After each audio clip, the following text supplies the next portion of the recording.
Bueno, retomamos la clase el miércoles pasado, abruptamente interrumpida por cuestiones eléctricas, de suministro eléctrico. Estábamos haciendo la presentación y comentarios sobre el texto de Michel Foucault, Defender la sociedad.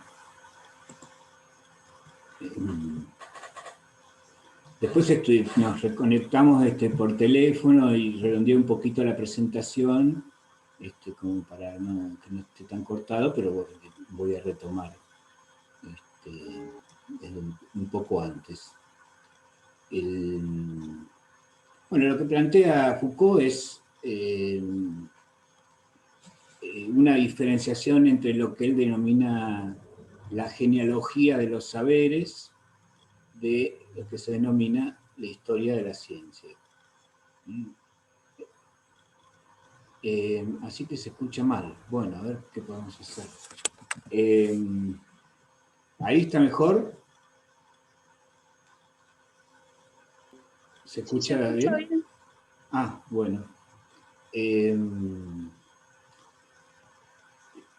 Es interesante esta distinción porque se asemeja a lo que nosotros les transmitimos como la concepción de una epistemología dialéctica que articula y ve las articulaciones entre la historia interna de la ciencia y del conocimiento y la historia externa. Foucault se refiere con genealogía de los saberes justamente a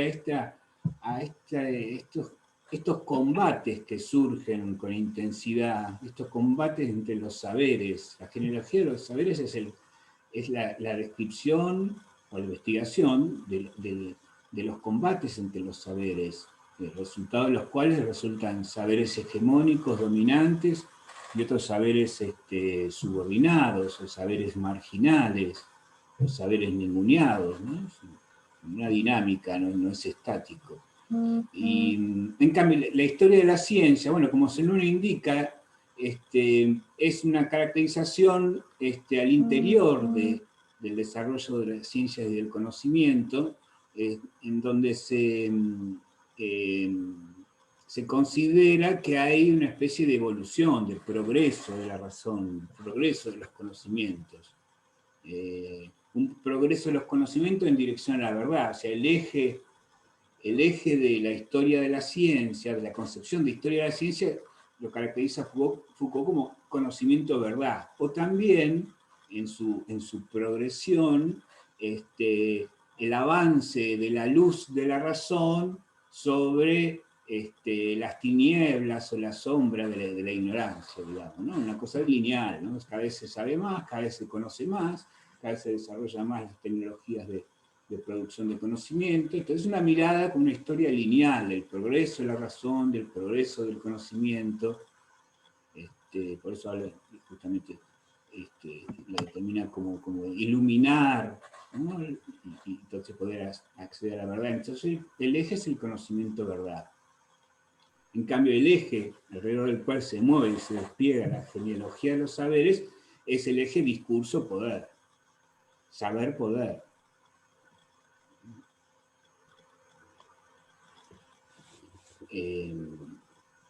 Genealogía de los saberes, esto se denomina a esta concepción, ¿no? Histórica, ¿no? Que articula justamente, porque eso articula la historia interna con la historia externa, porque los saberes se oponen entre sí o combaten entre sí, porque en realidad lo que combaten entre sí los poseedores de esos saberes, por la enemistad, por los conflictos, por los antagonismos sociales. Y esto, bueno, aparece y se desarrolla y se multiplica y se intensifica, porque hay antecedentes, en el siglo XVIII. Y en el siglo XIX es cuando se crea la universidad moderna. La universidad moderna como un gran aparato de saberes. ¿Cuáles saberes? Los saberes disciplinarizados o disciplinados. Entonces ahí surgen los procesos de modernización de la universidad, porque había universidades feudales, digamos. La universidad moderna surge entonces como consecuencia de estos disciplinamientos, disciplinarización de los saberes a partir del siglo XIX.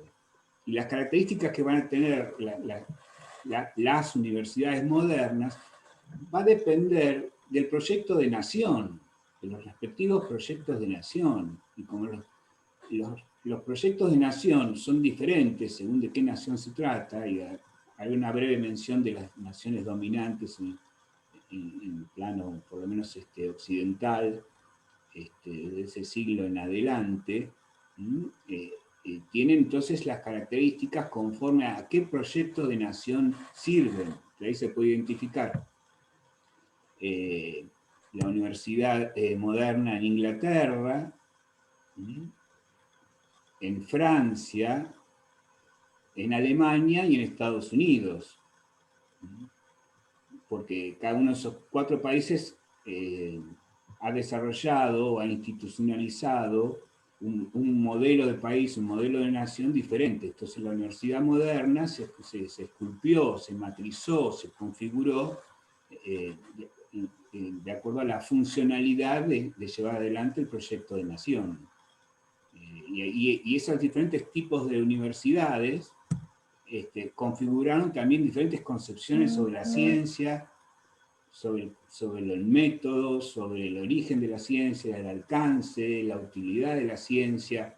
O sea que también configuraron las grandes escuelas epistemológicas, las grandes matrices epistemológicas, que han influenciado a otras latitudes, y por supuesto también en Latinoamérica, aunque también las universidades latinoamericanas tienen sus propias características. ¿Profe? Sí. ¿Podría repetir lo que configuraron estas escuelas, digamos? Estas escuelas, digamos, estos proyectos nacionales parieron, por así decirlo, sus respectivas universidades modernas. Y como en función de la realización, el desarrollo de los proyectos nacionales, concibieron de un modo particular qué es la ciencia, cuál es su origen, para qué sirve, los métodos, o sea, las grandes cuestiones o la respuesta a las grandes preguntas epistemológicas las construyeron Inglaterra, Francia, Alemania y Estados Unidos en ese orden cronológico, de tal manera que pasaron a configurar matrices epistemológicas, escuelas epistemológicas, que son básicamente 3, porque Inglaterra y Estados Unidos absolutamente asociados, y ahí se puede hablar de una... y que le pusieron sus nombres. Se conoce a ello como la filosofía de la ciencia anglosajona, entre Inglaterra y Estados Unidos. Filosofía de la ciencia anglosajona. Y Alemania creó su propia teoría de la ciencia. Son diferentes epistemologías, ¿no? A las cuales vamos a hacer referencia. Y la epistemología francesa. Son las grandes escuelas, grandes matrices de la modernidad, por lo menos, conforme a los respectivos proyectos nacionales. De todas maneras, hola Agustina, de todas maneras, se trata de procesos complejos, ¿sí? Y esto tiene que ver con lo que los comentarios que ustedes hicieron, muy interesantes respecto de bueno, que parecía transmitirse una concepción peyorativa de la disciplina. Entonces por eso preguntaron cómo sustraerse de ese aparato, de ese disciplinamiento.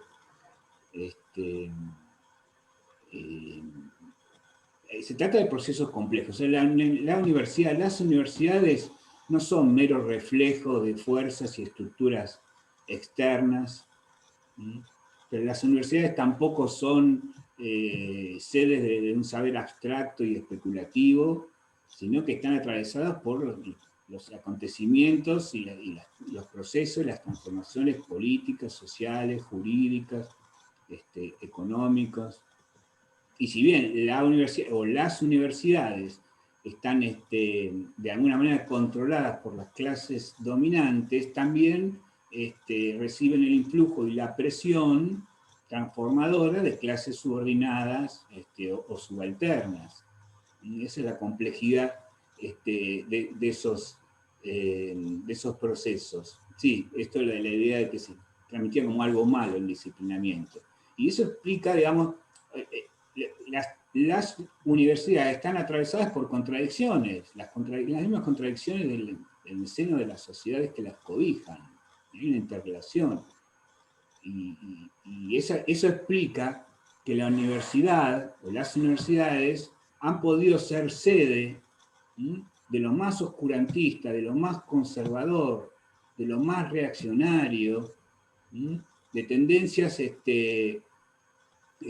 autoritarias, dictatoriales, de una fragmentación del saber, o universidades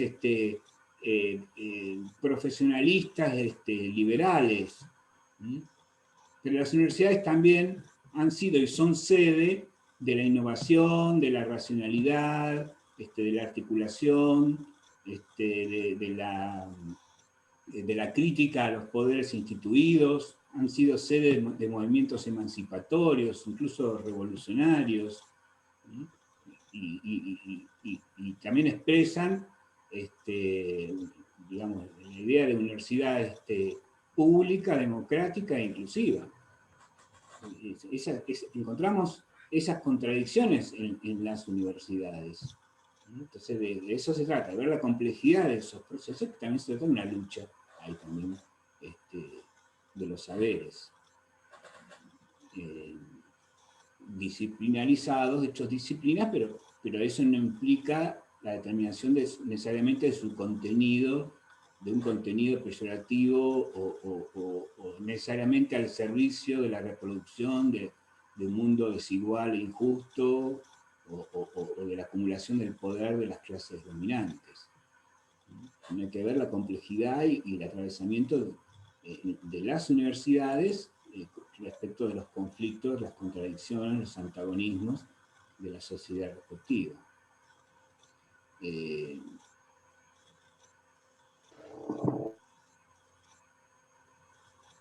Es un gran aparato de saberes disciplinarizados. No es la homogeneidad del poder de la clase dominante unilateralmente instituidos esos saberes, no. Por eso lo que rápidamente hice mención al agrado de pertenecer a ser parte de un equipo docente con un plan de estudio y una visión estratégica de la fonoaudiología, que marca diferencias respecto de otros proyectos de formación de fonoaudiólogos y fonoaudiólogos. Bueno, ese es el motivo, digamos, de nuestro agrado, ¿no? Compartir una visión, un proyecto, una estrategia, un diagnóstico de situación, un para qué y un por qué, con diferencias, por supuesto. Bueno, el disciplinamiento, la disciplinarización de los saberes que describe Foucault incluye 4 procedimientos. El primero de ellos es la selección de saberes. ¿Cuáles saberes son considerados válidos? ¿Y cuáles son considerados falsos? Puede decir que hay saberes que son los pseudo saberes, que son místicos, engañosos, no implican necesariamente una cosa sesgada. Hay una selección. Las universidades, entonces, esos 4 procedimientos operan en las universidades. En las universidades se seleccionan saberes. Bueno, puede tener una posición crítica respecto a esa selección, que queda dentro, que queda afuera. También el otro procedimiento es la homogeneización, derribar, digamos, los secretos que uno puede pensar eso como la propiedad privada sobre los saberes, que vienen a ser públicos y distribuidos y al servicio de la comunidad que banca a la universidad pública. Este segundo procedimiento es homogeneización, que permite la circulación de saberes. La igualación de los saberes y también de la democratización del acceso a los saberes, podríamos agregar. El tercer procedimiento lo denomina Foucault como clasificación jerárquica. Hay saberes de menor nivel de integración que toman aspectos más parciales de la realidad o más microscópicos, si se quiere, y hay saberes más materiales o más técnicos, y hay saberes más englobadores, más generalizantes, más abarcativos, hasta llegar a los principios epistémicos de las diferentes disciplinas. Principios que tampoco son inamovibles, sino que por la propia dinámica pueden ser cuestionados y se relaciona con una categoría que después vamos a ver, que es el concepto de paradigma. Los paradigmas son tan vigentes, son normales, hasta que se produce una crisis del paradigma, entonces sus principios más englobadores, que no eran incuestionados, empiezan a ser cuestionados y después pueden ser reemplazados por otros. Lo que está señalando es que hay una operatoria de clasificación jerárquica entre los saberes. Y finalmente, el cuarto procedimiento es el de control, centralización piramidal. Eso implica que hay un control de los saberes, o sea, de esta articulación, un control de la selección, qué es la que queda afuera, qué es lo que se incluye, cuáles saberes se denuncian como pseudo saberes, o por el contrario, cuáles saberes son ninguneados. Hay un control, pero también hay, insisto con la idea, una controversia o debates, o incluso combates por el control que tienen que ver también con los cogobiernos de las respectivas universidades, que también son dinámicos, no es hereditario y eterno el poder de unos sobre otros. Surgen de elecciones. También hay directrices generales que son intocadas, que son intocables. Bueno, la cuestión es que son estos 4 procedimientos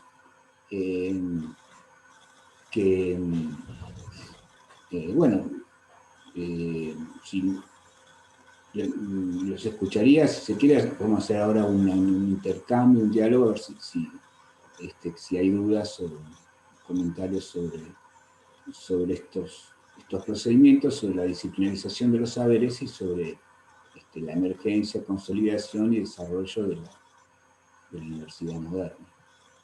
Y después retomamos respecto de una cuestión importante que articula con la continuidad del programa.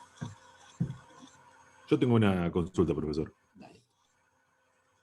El tema de Foucault para mí hace un juego de palabras. Primero hace una diferencia sobre cuáles son las distintas ramas del saber, ¿sí? Las disciplinas, pero para mí va más allá, por eso acláremelo. Si lo que quiere decir Foucault es que esa es una forma de disciplinar al que va a recibir el saber, o cuáles saberes son válidos o no. Me parece que hace un doble juego, pero ahora no me está quedando claro. En su momento lo interpreté de esa forma, pero no sé si estoy bien rumbeado en ese concepto. Yo creo que No sé sí, que está bien rumbeado. Son dos lados del mismo proceso. O sea, se disciplinan, se seleccionan, se controlan, se configuran, se articulan los saberes que están destinados a ser transmitidos y reproducidos. O sea, que del otro lado tenés la producción de subjetividad en la formación de los y las estudiantes. Claro, Entonces, es esa forma de disciplinar al que va a recibir ese saber. Claro, pero ahí es donde se desliza el sentido. Me guardo el saber que no quiero que sepan. Claro, claro, claro, eso es una de las posibilidades. Pero también hay que aflojar un poquito, ver alternativas a la visión meramente o unilateralmente peyorativa. Se trata de disciplinar a los estudiantes. No es exclusiva o necesariamente así. Se trata también, uno puede decir, de formar a los y las estudiantes, de brindarles herramientas. Ahí depende de la concepción de la enseñanza y cuál es qué concepción de la enseñanza, el proceso de enseñanza domina, no solo en cada universidad, que esto es muy macro, sino en cada facultad y en cada cátedra. Puede haber una concepción del aprendizaje memorístico, repetitivo, o una concepción del aprendizaje como proveer herramientas conceptuales para pensar, para producir, para crear, para cuestionar. Entonces, en ambos casos se trata de la disciplina y la profesión. O sea, se trata del disciplinamiento del saber, pero no es lo mismo. La posición ética, política, ideológica, de un modo u otro de concebir el proceso de enseñanza y por lo tanto de producir la subjetividad pensante y operante en los y las estudiantes. Esos son dos lados, pero cuyo contenido no es fijo y no está predeterminado y no es necesariamente negativo o peyorativo. Pero está bien advertido que son dos lados, o son dos aspectos. Sería como formar a los ciudadanos, vendría a ser a partir de las necesidades que surgen en determinado momento, sosteniendo quizás este poder que les da el conocimiento que crean, pero a la vez también la función de crear ciudadanos críticos vendrían a ser. Exactamente.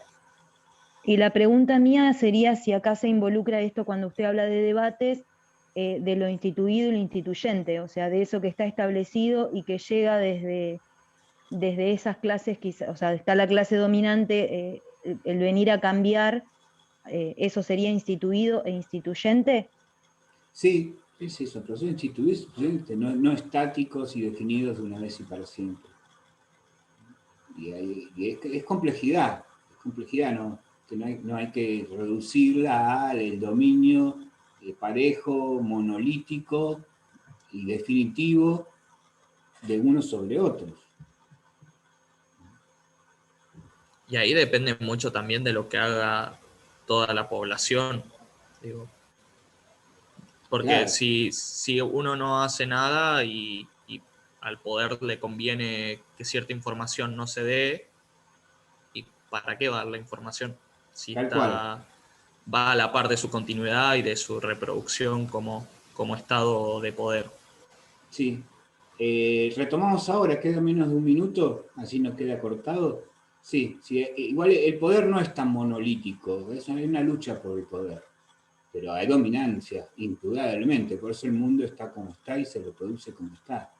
Así que de acuerdo, Fabricio. Bueno, retomamos ahora, dale, nos reenganchamos.